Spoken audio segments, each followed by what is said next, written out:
श्रीमद् श्रुतदेव की आराधना के बाद बड़ों में हार्दिक स्वागत करता हूँ।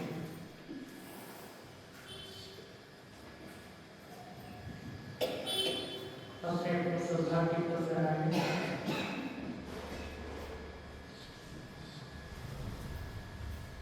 अपने अपने पुण्यवादी को नमन करें और उसके बाद हम ये सोचें कि ये पुण्यवादी भी है, ये हमारे कर्म भी है, ये हमारा भाग्य भी है, ये हमारे किस्मत के पन्नों में ये बातें लिखी थी कि हम क्या सुनेंगे, प्रभु महादेव की बातें सुनेंगे। तो इस प्रकार सोचते सोचते अहोभाव में होते हुए एक बार फिर हम उसी गीत को गाते हैं जो प्रभु महादेव की वाणी की महत्ता को बतलाता है। वीर प्रभु की अंतिम वाणी, वीर प्रभु की अंतिम वाणी, उत्तराखंड को खोलो, जय जिनवाणी बोलो,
करते थे। आज 2 दिन होंगे, 30वां और 31वां।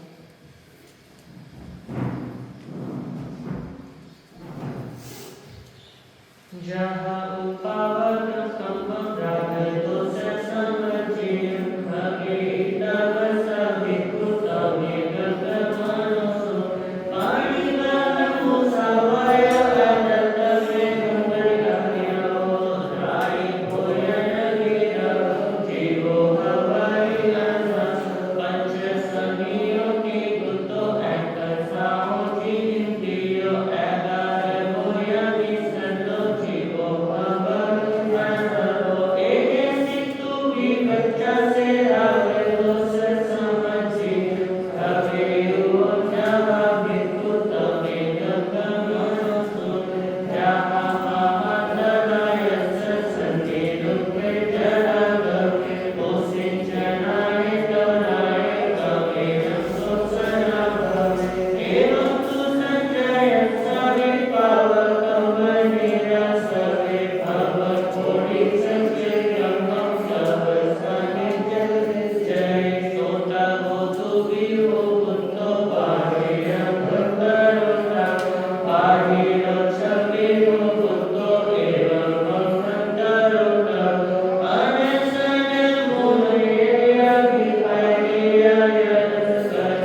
ये गंगा हमारे घरों में भी है, ये गंगा हमारे हाथों में भी, हाथों में भी। ये गंगा जिसके द्वार पर है वो द्वार भी हरिद्वार है, वो द्वार भी वीर का द्वार है, भगवान का द्वार है, महावीर का द्वार है। तो कोशिश जरूर कीजिएगा कि इस आदत को अपने घरों में जरूर क्या करना है, जरूर रखना है। कहीं कीमत दे करके मिले तो भी खरीद करके रखना है। जब सिख लोग गुरु ग्रंथ को अपने घर में रख सकते हैं, जब मुस्लिम लोग कुरान को अपने घरों में रख सकते हैं, जब ईसाई लोग बाइबल को अपने घरों में रख सकते हैं, जब सनातनी लोग जो हिंदू लोग हैं जब वो भगवत गीता को वेदों को अपने घर रख सकते हैं, तो क्या हम जैन उत्तराखंड सूत्र को अपने घर नहीं रख सकते? बिल्कुल रख सकते हैं। तो हम उत्तराखंड को क्या करें, अपने घरों में जरूर रखें। और जिनके और पहले भी मैं कह चुका हूँ, जिनके घरों में उत्तराखंड सूत्र है वहाँ स्वयं भगवान महावीर मौजूद है। तो हो सके तो क्या करना है, इसको उत्तराखंड सूत्र को प्रभु को अपने घर में विराजमान जरूर करना। तो लीजिए आज 29वां अध्याय और 31वां अध्याय आपके लिए शोध करेंगे।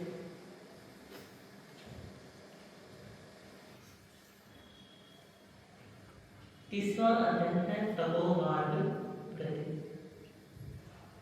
अब भगवान ने तप का मार्ग बताया है और तप के द्वारा मोक्ष तक की यात्रा के बारे में इस अध्ययन में बतलाया है। और इस अध्ययन में तप के 12 भेदों का स्वतंत्र क्या है, स्वतंत्र वर्णन है।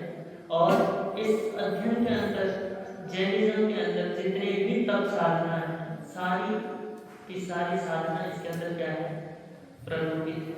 अगर किसी को जैन धर्म के साधना के बारे में जानना है, तप के बारे में जानना है, तो वो क्या कर सकता है, इस अध्ययन को पढ़ सकता है। और जो इस अध्ययन को पढ़ लेगा उसको जैन धर्म की साधना पद्धति के बारे में क्या हो जाएगा, पता चल जाएगा कि क्या क्या तपस्याएं होती हैं। और तप के द्वारा हम क्या कर सकते हैं, मुक्ति को प्राप्त कर सकते हैं। ये कौन कहते हैं, परमात्मा महावीर कहते हैं कि तप एक दिव्य क्या है, रसायन क्या है, दिव्य रसायन है जो शरीर और आत्मा के यौगिक भाव यानी जो अनंत काल से क्या है, आत्मा और शरीर का क्या है, भाव जुड़ा हुआ है। क्योंकि आत्मा शरीर के बिना क्या नहीं कर सकती, रह नहीं सकती। बस सिद्ध की जो सिद्ध है उनका शरीर नहीं होता, लेकिन चारों गतियों में देव हो, त्रियंचर हो, मनुष्य हो, नारदी हो, सबका अपना क्या होता है, अपना अपना शरीर होता है। और इस शरीर के साथ 84 लाख जीव योनियों में जितने भी जीव हैं सबको क्या पड़ती है, शरीर की जरूरत पड़ती है। और इस शरीर में घूमते घूमते जो ये भाव बन चुका है कि शरीर अलग नहीं है और आत्मा अलग नहीं है, जो ये भाव पैदा हो चुके हैं, योगिक भाव पैदा हो चुके हैं, चिन्मय के साथ मृण्मय है, आत्मा को क्या कहा? चिन्मय कहा। और शरीर को क्या कहा? निर्मय। यानी जो मिट्टी का टुकड़ा है, जो 5 तत्वों से क्या है? बना हुआ है। तो चिन्मय के साथ मृण्मय का जो संबंध बना हुआ है, जो चिदानंद के साथ इस शरीर का पुद्गल का जो संबंध बना हुआ है, इसको तोड़ना ही क्या है? इसको तोड़ना ही तप है। और यही क्या है? मोक्ष है। जिस प्रकार आप एक बादाम लेते हो, है ना, रात को क्या करोगे? आप उसे भिगो दोगे, और जब आप सुबह उठोगे तो उसे क्या कर दोगे? फटाफट छील लोगे। कैसे छीलोगे? क्योंकि वो अब क्या हो चुका है? उसमें से आसक्ति छूट चुकी है, इसलिए आप फटाफट क्या कर लेते हो? बादाम के छिलके को निकाल लेते हो। उसी प्रकार हम तपस्या के द्वारा आत्मा और शरीर को क्या कर लेते हैं? अलग कर देते हैं। जो छिलका है वो हमारा शरीर है, वो जो बादाम है वो हमारी आत्मा है। जिस प्रकार हम उस छिलके को फटाफट निकाल लेते हैं, किसके कारण? उस पानी के अंदर भिगो करके। और जैसे दाल है, दाल में जैसे अग्नि के द्वारा क्या हो जाता है? उसके छिलके वो जो फूट करके, और जैसे पॉपकॉर्न होता है, कॉर्न को जब जो गर्म गर्म रेत होती है उसमें जब हम डालते हैं कॉर्न को, तो कैसे निकलता है? टूट टूट के निकलता है। उसी प्रकार हमारी आत्मा को भी साधना की क्या पड़ती है? जरूरत होती है। कि कर्म रूपी है क्या है? कर्म रूपी पिंजरे के अंदर बंद है। पहली परत तो शरीर की आसक्ति, ठीक। पहला पिंजरा क्या है? शरीर है। दूसरा पिंजरा कर्म है, और फिर जाके क्या है? आत्मा है। और इन 2 परतों को तोड़ करके ही आत्मा कहाँ जा सकती है? मुक्ति में जा सकती है। तो प्रभु ने कहा कि अगर इन दोनों परतों को तोड़ना है तुम्हें, तो साधना तो करना पड़ेगा, तपस्या तो करनी पड़ेगी। और तपस्या भी 2 तरीके से होती है। एक तो संसारिक इच्छा पूर्ति के लिए होती है, और एक स्वयं आत्मा की शुद्धि के लिए, निर्जरा के लिए, मोक्ष के लिए। तो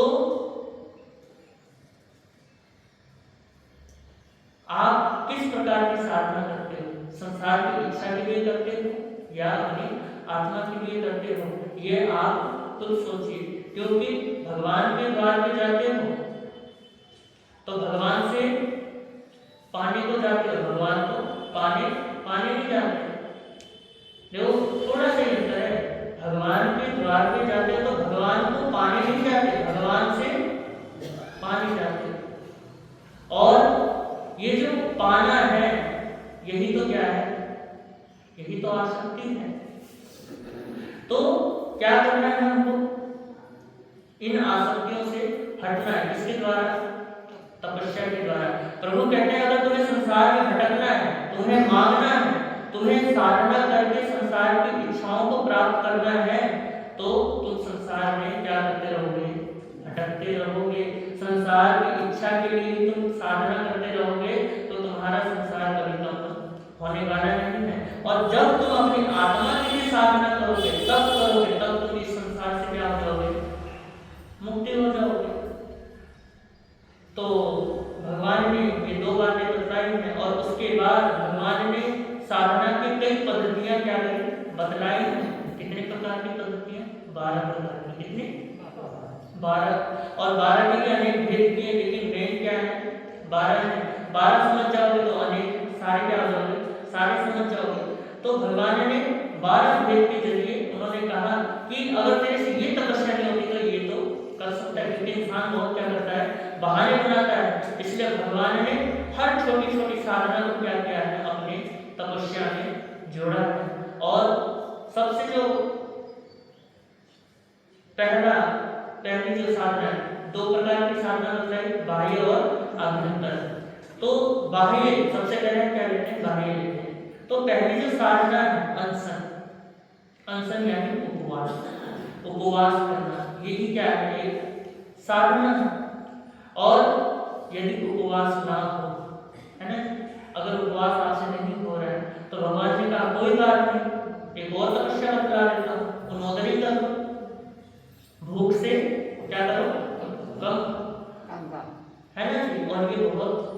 मुश्किल है। जब आपका स्वाद आ रहा हो आपको, है ना, उस वक्त हाथ नहीं धोना सबसे बड़ी बात होगी। वो इस प्रकार है कि स्वाद जब आता है ना, बस थोड़ा सा और क्या कर लेता हूँ, और खा लेता हूँ थोड़ा और। जैसे एक क्रिकेट मैच होता है ना, जब दुकान में जाने का टाइम हो रहा हो और उस वक्त क्रिकेट क्या हो रहा हो, क्रिकेट के अंदर बहुत रोमांच हो रहे हो और हर एक बॉल पे एक एक रन क्या है, बहुत जरूरी है।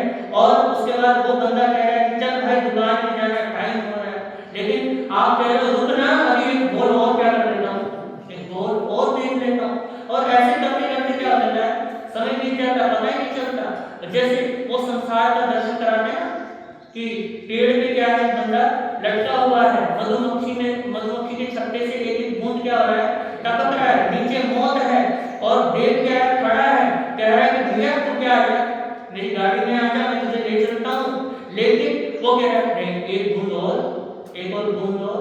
इस प्रकार करते करते वो क्या हो जाता है, मौत को प्राप्त होता है। तो इसी प्रकार रस का विजेता बनना है ना, वो भूख से कम खाना। तो ये उनोदरी तप यानी भूख से कम खाना।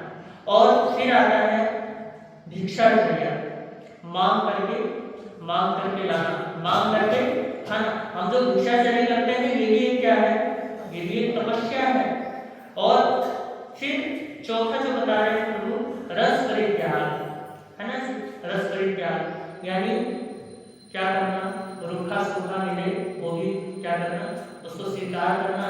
आइंदिल क्या है, रूखा सूखा, रस परित्याग, वहां पे किसी भी प्रकार का ना घी होता है, ना तेल होता है, ना नमक होता है, किसी प्रकार का स्वाद, कोई मसाले नहीं होते। तो प्रभु कहते हैं कि तुम अगर उन चीजों को भी छोड़ सकते हो तो ये भी तुम्हारी क्या है, ये भी तुम्हारी साधना है। और कई लोग तो कह देते हैं महाराज हमें क्या करना है, उपवास करा दो, आइंदिल हमसे होता है कि हम उससे क्यों नहीं होता भाई, तो क्या होती है, उल्टी आती है।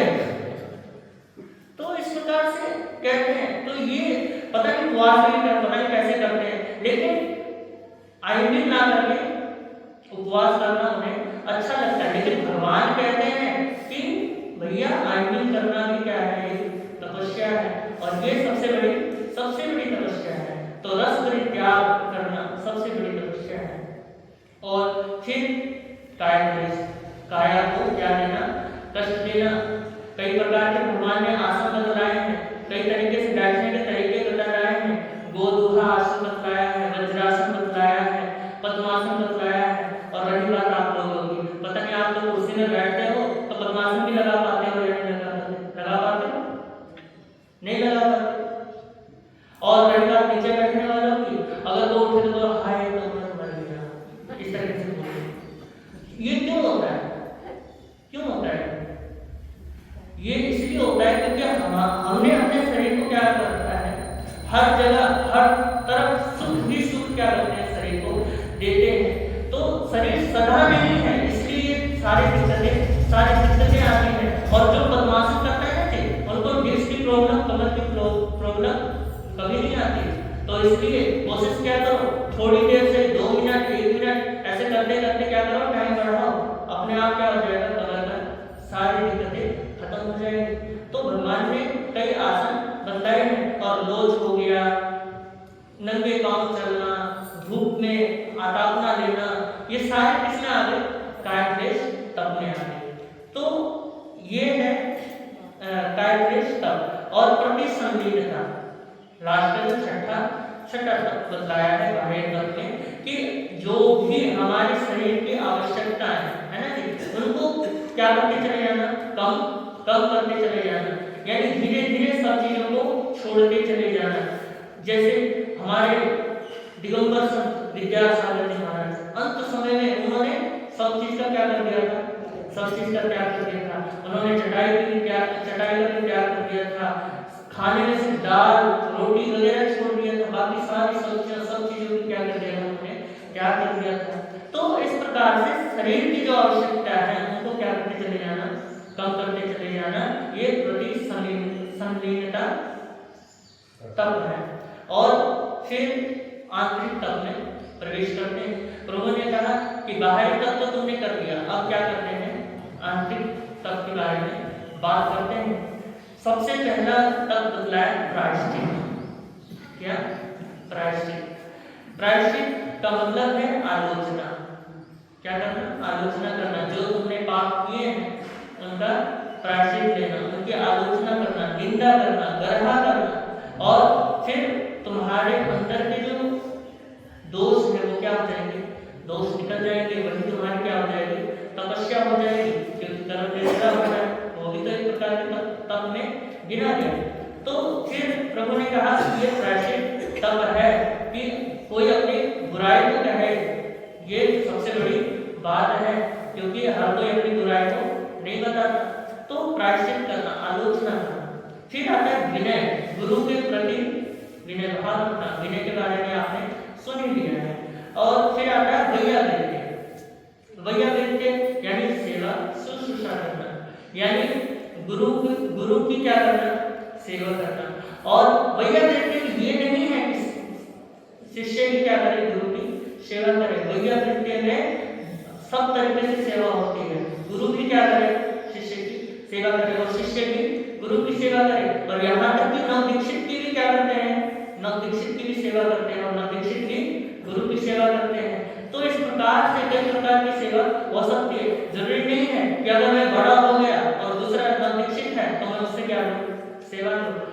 तो ऐसा कहते हैं, आलंकार कहते हैं कि अगर शिष्य पढ़ रहा हो तो गुरु भी क्या करे, गुरु ये सोचे कि मैं पढ़ चुका हूँ, मैं कर चुका हूँ, अब मेरा शिष्य क्या करना, पढ़ रहा है तो उसको पढ़ने दो, और जहां तक सहयोग होगा मैं क्या करूंगा, सहयोग करूंगा, ताकि इसके पढ़ने में कोई विघ्न बाधा ना। इस मामले में मेरे गुरुदेव हमेशा तत्पर रहते हैं।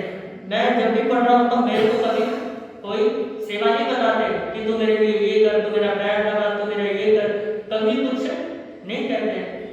गुरुजी सोचते हैं कि मैं क्या करूं, पढ़ूं। मैं सोचता हूं गुरुदेव मेरे को क्या करे, सेवा करवा दे, लेकिन गुरुदेव सेवा करवा भी नहीं। तो यहाँ पे वैयावृत्य बताया है कि सेवा करो, चाहे बड़े हो, बड़ों की छोटे करे और बड़े छोटे की। यहाँ पे बड़ा छोटा को कोई भेद नहीं है सेवा।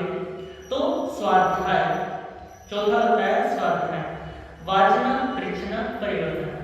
यानी जब स्वाध्याय करें, यानी मैंने आपको क्या दिया, उपदेश दिया, फिर उपदेश देने के बाद आपके मन में कोई उत्सुकता जागी, क्योंकि जागना नहीं चाहिए। जब प्रवचन सुनते हैं तो उत्सुकता जागना चाहिए, और प्रश्न जब उभरते हैं तो उसे पूछना भी चाहिए, प्रतिपरीक्षणा। यानी जब उपदेश सुन लिया, तुमने ज्ञान सीख लिया, तो उसके बारे में क्या करना, पूछना। और जब पूछ लेते हो, फिर पूछने के बाद उसके ऊपर चिंतन मनन करना, यानी परिवर्तन, उसको रिपीट करना, दोहराना। जो हमने सुना है, जो हमने सीखा है, उसको दोहराएंगे तो दिमाग में क्या रहेगा, वो याद रहेगा। इस प्रकार की विधि बतलाई है स्वाध्याय करने की, कि किस प्रकार तुम पाठ को याद कर सकते हो, किस प्रकार तुम उसको सहेज करके रख सकते हो। तो फिर पांचवा जो तत्व बताया भगवान ने, ध्यान, यानी आर्त ध्यान, रुद्र ध्यान को छोड़ करके शुक्ल ध्यान, धर्म ध्यान में क्या करना, प्रवेश करना। ये दो प्रकार के ध्यान बतलाए हैं। और व्युत्सर्ग, व्युत्सर्ग यानी अपनी आत्मा में रमण करना और इस शरीर का क्या कर देना, त्याग कर देना। कायसर्ग है क्या, काया का त्याग कर देना। यानी जब आप आत्मा में, यानी आंतरिक, यानी इस आत्मा से क्या हो जाओगे, तो कनेक्ट हो जाओगे, तो ये शरीर खुद ही क्या हो जाएगा, खुद ही छूट जाएगा। तो ये जो दो प्रकार के तप हैं, बाह्य और अभ्यंतर, इन दो तप का फायदा क्या है। जो बाह्य तप है वो शरीर के साथ जो आसक्ति होती है, जो अटैचमेंट होता है, उसको क्या कर देता है, दूर कर देता है। और जो अभ्यंतर जो तप है वो क्या करता है, आत्मा के गुणों को प्रकाशित करता है, उसके आत्मा में जो भी गुण है, जो भी उसका स्वरूप है, उसको निखारता है। तो ये दो प्रकार के तप बताए हैं। जो इन तप को भली भांति समझता है, जो इन तपों को करता है, वो क्या करता है, अनंत कर्मों का क्षय करता है। प्रभु फरमाते हैं, एवं तो संजय सावी पाप कर्म निरासवे भव कोटि संचयन कर्म तप सानि जय जय।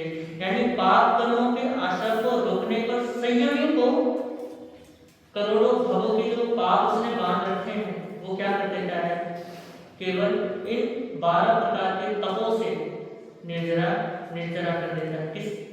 कितने कर्म, अनंत अनंत अनंत भव के क्या कर देता है, करोड़ों भवों के कर्म को नष्ट कर देता है। तो ये इस प्रकार उन्होंने फरमाया है और इस अध्ययन का यही सार है। अब चलते हैं गीतिका में।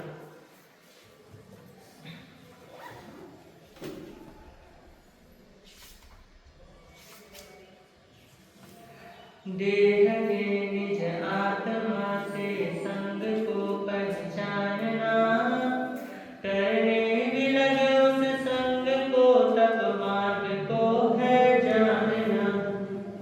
देहासक्ति मिटाने बाह्य तप को पालना, निज गुणों की प्राप्ति हित अंतर के तप को साधना।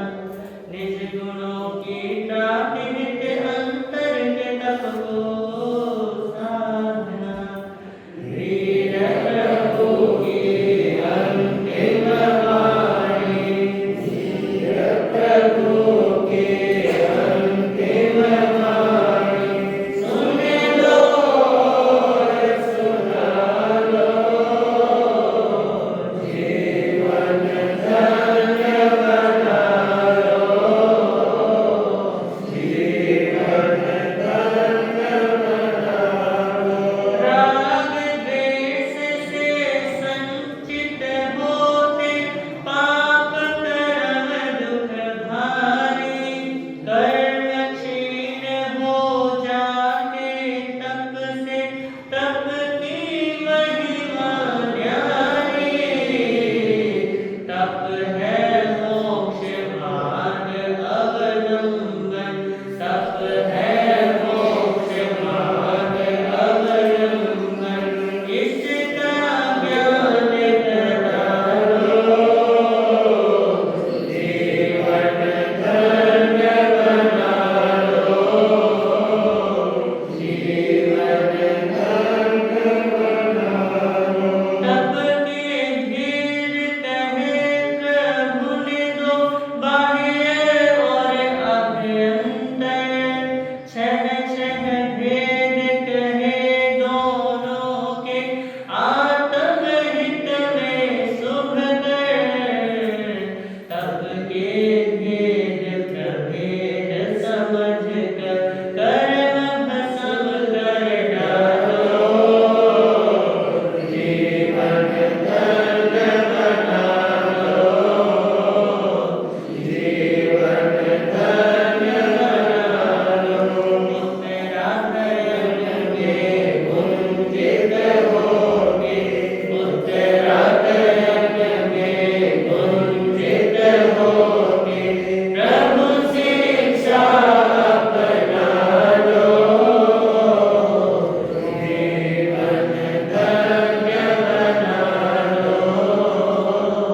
जीवन धन्य बना लो, जीवन धन्य बना लो।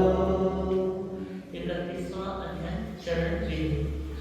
इसे चरण विधि कह लो, चाहे चारित्र विधि कह लो। चरण का अर्थ है चारित्र, और चारित्र के पालन की विधि की क्या कहलाती है, चरण विधि कहलाती है। तो चारित्र ही साधक को क्या कर सकता है, संसार सागर से पार कर सकता है।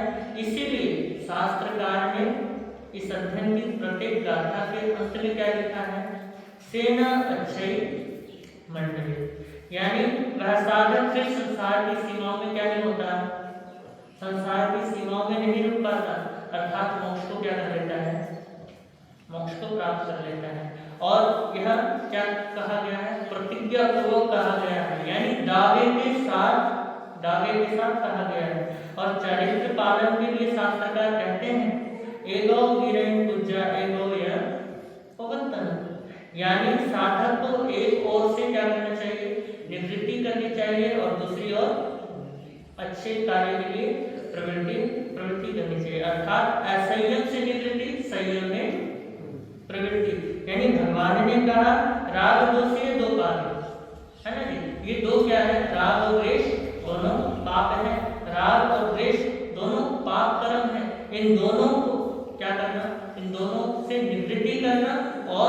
समाधि में साधक जीवन अपने समाधि में क्या रहे, समाधि में व्यस्त रहे, यानी समाधि में प्रवृत्ति करे। एक प्रकार से आप इस प्रकार से समझ लो, क्योंकि समय है नहीं, ज्यादा व्याख्या करने में नहीं है, तो आप इस प्रकार समझ सकते हो जितने भी बुरी चीजें हैं, है ना, प्रभु ने जितनी चीजें बुरी बतलाई हैं उन चीजों से क्या करना, निवृत्ति करना और अच्छी चीजों में प्रवृत्ति करना, यही क्या है चरण विधि का सार है। और इस अध्ययन को आप खुद पढ़ोगे ना तो खुद भी क्या होगा, समझ आएगा, क्योंकि इसमें किसी को समझाने की जरूरत नहीं पड़ेगी। इसमें बताया है 33 बोलों का पूरा टुकड़ा क्या है इसके अंदर है, तो उस बोल के अनुसार उन्होंने बताया है कि किस प्रकार को छोड़ना है और किसको धारण करना है। तो पाप को छोड़ना है और पुण्य को स्वीकार करना है, और यहाँ तो पाप और पुण्य दोनों को ही क्या कहा है, दोनों को ही छोड़ना है, तभी तो मुक्ति प्राप्त होगी। नहीं तो पुण्य भी मोक्ष में क्या बनता है, मोक्ष तक पहुंचने के बाद बनता है। इसलिए जो तीर्थंकर होते हैं उनकी पुण्यवाणी इतनी होती है कि वो पुण्य सारा क्या कर देते हैं, जीते जी भी जब उनका अंतिम समय आता है तब तक पूरा क्षय हो चुका होता है। इसलिए वो मोक्ष को क्या करते हैं, मोक्ष प्राप्त करते हैं। और पुण्य बंध का भी कारण है और मुक्ति का भी कारण है। बोलोगे कैसे महाराज, तो जब तक आपका पुण्य नहीं होगा, आपके पास सारा साधन नहीं होगा, तो आप धर्म ध्यान में लगोगे ही नहीं, और जब आपके पास पुण्य ही नहीं होगा तो धर्म ध्यान में लगोगे नहीं, तो मुक्ति तो बहुत दूर की बात है। इसलिए महापुरुष कहते हैं कि कुछ अच्छे कर्म कर लो जिससे तुम्हें क्या हो सके, तुम्हें सद्गति प्राप्त हो सके। इसलिए ये प्रेरणा दी जाती है। तो ये इस अध्ययन का सीधा सा सार है कि जो भी बुरे कार्य हैं उनसे क्या कर लो, तुम अपने मन को हटा लो, और जो भी अच्छे कार्य हैं उनके मन को लगा लो। तो इस अध्ययन का ये सार है। तो इस अध्ययन को स्वयं पढ़ना तो समझ जाएगा। अब चलते हैं गीतिका। संयम धर्म की पालना चारित्र का आधार है, परित्याग दूषण से भी होता आत्म का उद्धार है। परित्याग भीषु के गुण धार करके आत्म की रक्षा करे, चरण विधि को पार करके जीव भव सागर गिरे, चरण विधि को पार कर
तो आप सभी को पता ही, तो इन्हीं शब्दों के साथ ओम शांति। यदि आगे कुछ कहा गया हो तो 10 मिनट शांति।